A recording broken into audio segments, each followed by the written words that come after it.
আপনারা যারা শীতের সময় এরকম লোহার ব্রিজ পার হবেন তাদের জন্য আজকে কিছু কথা, সেটা হচ্ছে অবশ্যই অবশ্যই আপনারা এখানে চেষ্টা করবেন ব্রেক না করার জন্য।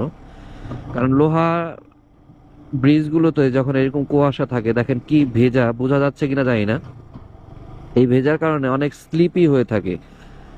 তো এই জায়গাগুলোতে আপনারা চেষ্টা করবেন ব্রেক না করার জন্য। তো এখন বলবেন যে ভাই ব্রেক করার দরকার হলে তো ব্রেক করতে হবে। হ্যাঁ, ব্রেক করার দরকার হলে ব্রেক করতে হবে, তারপর আপনি অনেকটা ডিস্টেন্স মেনটেন করবেন যাতে আপনি উইদাউট এনি প্রেশার আপনি ব্রেক করতে পারেন। মানে ব্রেক করতেছেন, আপনার গাড়িও যাতে না বোঝে এরকম একটা অবস্থা।